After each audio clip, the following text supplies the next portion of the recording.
تاکہ اپنے چھوٹے بھائی بنیامین کی خبر حاصل کر سکیں۔ بھائیوں نے اپنی صفائی پیش کرتے ہوئے کہا کہ ہم 12 بھائی تھے، جن میں سے سب سے پیارا بھائی جنگل میں ہلاک ہو گیا۔ اب اس کا ایک سگا بھائی بنیامین والد کی تسلی کا واحد ذریعہ ہے۔ ہم اس کے حصے کا غلہ بھی لینے آئے ہیں، کیونکہ والد اس کی جدائی برداشت نہیں کر سکتے۔ سیدنا یوسف علیہ السلام نے اپنی حکمت عملی کے تحت فرمایا کہ میں تمہاری سچائی تب تسلیم کروں گا جب تم اگلی بار اپنے اس بھائی کو ساتھ لاؤ گے، ورنہ تمہیں اناج ملے گا، نہ ہی اس ملک میں داخلے کی اجازت ہوگی۔ انہوں نے وعدہ کیا کہ وہ اپنے والد کو اس بات پر راضی کر لیں گے۔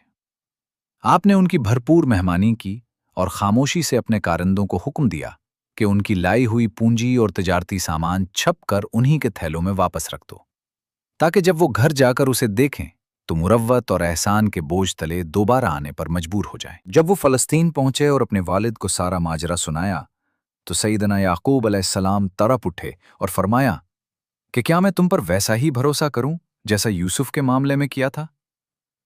اللہ ہی بہترین محافظ ہے۔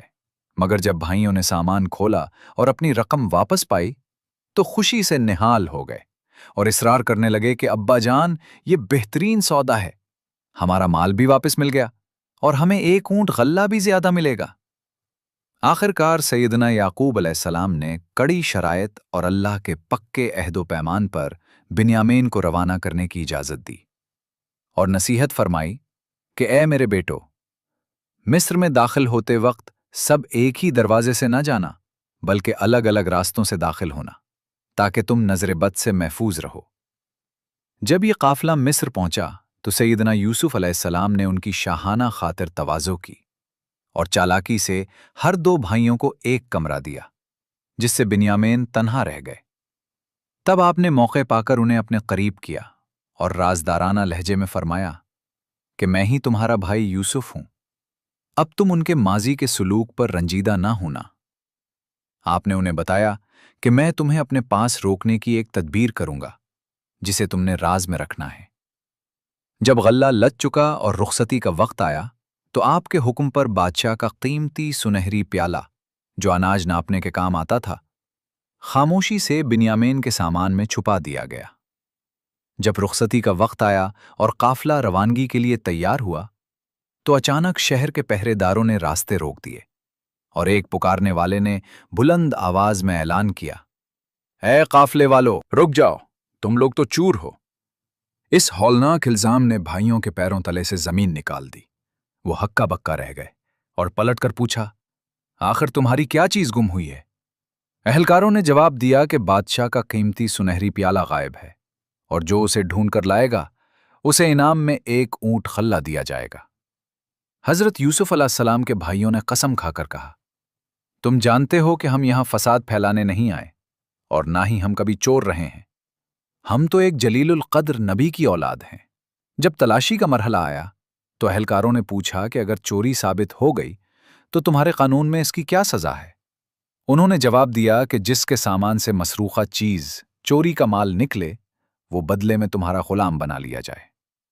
دراصل مصری قانون میں چور کو مار پیٹ کر جرمانہ لیا جاتا تھا، مگر یہ اللہ کی تدبیر تھی کہ بھائیوں نے خود ہی اپنی شریعت کا وہ فیصلہ سنا دیا جس کے تحت حضرت بنیامین کو روکا جا سکتا تھا۔ حکمت عملی کے تحت تلاشی کا آغاز بڑے بھائیوں سے کیا گیا تاکہ کسی کو شک نہ ہو۔ جب ان کے سامان سے کچھ نہ نکلا تو بھائیوں کے اصرار پر جب بنیامین کا تھیلا کھولا گیا تو وہی شاہی پیالہ برآمد ہوا۔ بھائیوں کے سر شرم سے جھک گئے اور اپنی رسوائی کا غصہ بنیامین پر نکالتے ہوئے اسے تانے دینے لگے کہ اگر تو نے چوری کی ہے تو کوئی تعجب نہیں، اس سے پہلے تیرے سگے بھائی یوسف نے بھی چوری کی تھی۔ ان کا اشارہ بچپن کے ان جھوٹے الزامات کی طرف تھا جو حضرت یوسف علیہ السلام کی پاک بازی اور توحید پسندی کی وجہ سے ان پر لگائے گئے تھے۔ سیدنا یوسف علیہ السلام نے یہ کڑوی باتیں سن کر بھی کمال ضبط سے کام لیا اور اپنا دکھ دل میں چھپاتے ہوئے صرف اتنا سوچا کہ تم کتنے برے ہو اور جو کچھ تم کہہ رہے ہو میرا رب اس کی حقیقت خوب جانتا ہے۔ جب بھائیوں کو احساس ہوا کہ اب وہ بنیامین کے بغیر گھر نہیں جا سکیں گے اور والد سے کیا ہوا وعدہ ٹوٹ جائے گا تو وہ گڑ گڑا کر وزیر کے سامنے منتیں کرنے لگے کہ اے عزیز مصر، اس کے والد بہت بورے ہیں، آپ اس کے بدلے ہم میں سے کسی کو غلام رکھ لیں، ہم آپ کو ایک نیک انسان پاتے ہیں۔ مگر اللہ کے نبی نے وہ سبق سکھانا تھا جو تقدیر نے طے کر رکھا تھا۔ چنانچہ آپ نے دو ٹوک فرمایا، اللہ کی پناہ، ہم اس شخص کو چھوڑ کر کسی اور کو کیسے پکڑ سکتے ہیں جس کے پاس سے ہمارا مال نکلا؟ اگر ہم ایسا کریں گے تو ہم یقیناً ظالم ٹھہریں گے۔ اس آخری فیصلے نے بھائیوں کو مایوسی کی دلدل میں دھکیل دیا، اور وہ سمجھ گئے کہ اب کوئی التجا کام نہیں آنے والی۔ جب بھائیوں کی تمام تر التجائیں ناکام ہو گئیں تو وہ مایوس ہو کر ایک طرف بیٹھ گئے اور باہم مشورہ کرنے لگے۔ ان کے سب سے بڑے بھائی روبیل نے انہیں یاد دلایا کہ تم اپنے والد کو اللہ کے نام پر پکا عہد دے چکے ہو، اور یوسف کے معاملے میں تمہاری سابقہ خطا بھی سب کے سامنے ہے۔ اس نے دو ٹوک کہہ دیا کہ میں تو اب اس سرزمین مصر کو نہیں چھوڑوں گا جب تک کہ میرے والد مجھے اجازت نہ دیں یا اللہ کوئی فیصلہ فرما دے۔ تم سب واپس جاؤ اور والد کو سچی صورتحال سے آگاہ کر دو۔ جب یہ بھائی فلسطین پہنچے اور اپنے والد کو بتایا کہ آپ کے بیٹے بنیامین نے چوری کی ہے اور ہم وہی کہہ رہے ہیں جو ہم نے اپنی آنکھوں سے دیکھا، تو سیدنا یعقوب علیہ السلام کا جگر پاش پاش ہو گیا۔ انہوں نے تڑپ کر فرمایا کہ نہیں، بلکہ تمہارے نفسوں نے ایک بار پھر تمہارے لیے ایک بات گھڑ لی ہے، پس اب میرے لیے صبر جمیل ہی بہتر ہے۔ انہیں اپنے بیٹوں پر اس لیے شک ہوا کیونکہ وہ پہلے بھی یوسف کے معاملے میں جھوٹ بول چکے تھے۔ اس تازہ صدمے نے سالوں پرانے زخم ہرے کرتے، اور وہ گوشہ تنہائی میں جا کر یوسف کی یاد میں اس قدر روئے کہ ان کی آنکھوں کی بینائی سفید پڑ گئی۔ بیٹوں نے جب اپنے والد کی یہ حالت زار دیکھی تو کہنے لگے کہ خدا کی قسم، آپ تو یوسف کی یاد میں خود کو ہلاک کر ڈالیں گے۔ تب سیدنا یعقوب علیہ السلام نے اللہ کی رحمت پر کامل بھروسہ کرتے ہوئے اپنے بیٹوں کو حکم دیا کہ اے میرے بچوں، جاؤ اور یوسف اور اس کے بھائی کو تلاش کرو، کیونکہ اللہ کی رحمت سے صرف منکرین ہی مایوس ہوتے ہیں۔ بھائی تیسری بار مصر کے سفر پر روانہ ہوئے، مگر اس بار قحط کی سختیوں نے ان کی کمر توڑ دی تھی۔ ان کے پاس نہ تو رقم تھی اور نہ ہی کوئی قیمتی مال، بلکہ وہ نہایت معمولی اور گھٹیا درجے کا سامان لے کر عزیز مصر کے دربار میں حاضر ہوئے۔ ان کے لہجے میں وہ پرانی گھن گرج کے بجائے اب عاجزی اور بیچارگی تھی۔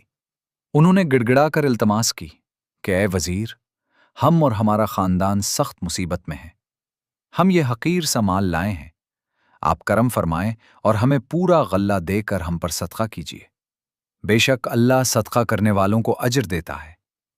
جب بات اس حد تک پہنچ گئی تو سیدنا یوسف علیہ السلام کا دل بھر آیا اور انہوں نے اپنی پہچان ظاہر کرنے کا فیصلہ کر لیا۔ آپ نے ان کی یادداشت پر دستک دیتے ہوئے وہ سوال کیا جس کی انہیں توقع نہ تھی، کیا تمہیں یاد ہے کہ تم نے نادانی میں اپنے بھائی یوسف اور اس کے سگے بھائی کے ساتھ کیا سلوک کیا تھا؟ بھائیوں نے ہکا بکا ہو کر پوچھا، کیا واقعی آپ ہی یوسف ہے؟ آپ نے کمال وقار سے جواب دیا، ہاں، میں ہی یوسف ہوں، اور یہ میرا بھائی بنیامین ہے۔ اللہ نے ہم پر اپنا خاص فضل کیا، بے شک جو پرہیزگاری اور صبر کی راہ اپناتا ہے، اللہ اس کی نیکی رائیگاں نہیں کرتا۔ بھائیوں نے اپنی خطاؤں کا اعتراف کرتے ہوئے کہا، خدا کی قسم، اللہ نے آپ کو ہم پر برتری عطا فرمائی اور ہم ہی قصوروار تھے۔ سیدنا یوسف علیہ السلام نے نبوی اخلاق کی وہ اعلیٰ مثال قائم کی جو تاریخ میں سنہری حروف سے لکھی جائے گی۔ آپ نے فرمایا، آج تم پر کوئی گرفت نہیں، اللہ تمہیں معاف فرمائے، وہی سب سے بڑھ کر رحم کرنے والا ہے۔ پھر آپ نے اپنی قمیص ان کے حوالے کی اور فرمایا کہ اسے لے جا کر والد محترم کے چہرے پر ڈال دینا، ان کی آنکھوں کا نور واپس آ جائے گا، اور اپنے تمام اہل و عیال کو لے کر مصر چلے آؤ۔ فلسطین میں بیٹھے سیدنا یعقوب علیہ السلام کو قافلے کی آمد سے قبل ہی فرزند دلبند کی خوشبو محسوس ہونے لگی۔ انہوں نے پکار کر کہا، اگر تم مجھے سٹھیا گیا نہ سمجھو تو سچ یہ ہے کہ مجھے یوسف کی مہک آ رہی ہے۔ جب خوشخبری لانے والا پہنچا اور قمیص آپ کے چہرے پر ڈالی تو اللہ کے حکم سے آپ کی بصارت لوٹ آئی۔ آپ نے مسرت سے فرمایا، کیا میں نے نہیں کہا تھا کہ میں اللہ کی طرف سے وہ باتیں جانتا ہوں جو تم نہیں جانتے؟ بیٹوں نے عاجزی سے اپنے گناہوں کی معافی مانگی اور والد محترم نے ان کے حق میں دعائے مغفرت فرمائی۔ جب یہ سارا خاندان مصر پہنچا تو سیدنا یوسف علیہ السلام نے اپنے والدین کو شاہی تخت پر بٹھایا اور وہ سب شکر گزاری میں سجدہ ریز ہو گئے۔ تب آپ نے فرمایا، اے ابا جان، یہ میرے اس بچپن کے خواب کی تعبیر ہے جسے میرے رب نے سچ کر دکھایا۔ اس نے مجھ پر تب احسان کیا جب مجھے قید خانے سے نکالا اور آپ سب کو صحرا سے یہاں لایا۔ اس کے بعد کہ شیطان نے میرے اور میرے بھائیوں کے درمیان پھوٹ ڈال دی تھی۔ یہ وہ عظیم الشان منظر تھا جو برسوں کے کرب، جدائی اور آزمائشوں کے بعد اللہ کی رحمت کی صورت میں نمودار ہوا۔ اے اللہ، ہمیں بھی ان برگزیدہ ہستیوں کے نقش قدم پر چلنے کی توفیق عطا فرما۔ ہمارے دلوں کو اپنے دین پر ثابت قدم رکھ اور ہمیں دنیا و آخرت کی تمام تر آفات و فتنوں سے محفوظ فرما۔ آمین یا رب العالمین۔ ناظرین محترم، اگر آپ کو حق و صبر کی یہ داستان پسند آئی ہو تو اس ویڈیو کو لائک کریں اور مزید ایسی ویڈیوز کے لیے ہمارے چینل کو سبسکرائب کرنا نہ بھولیں۔ اللہ آپ کا حامی و ناصر ہو۔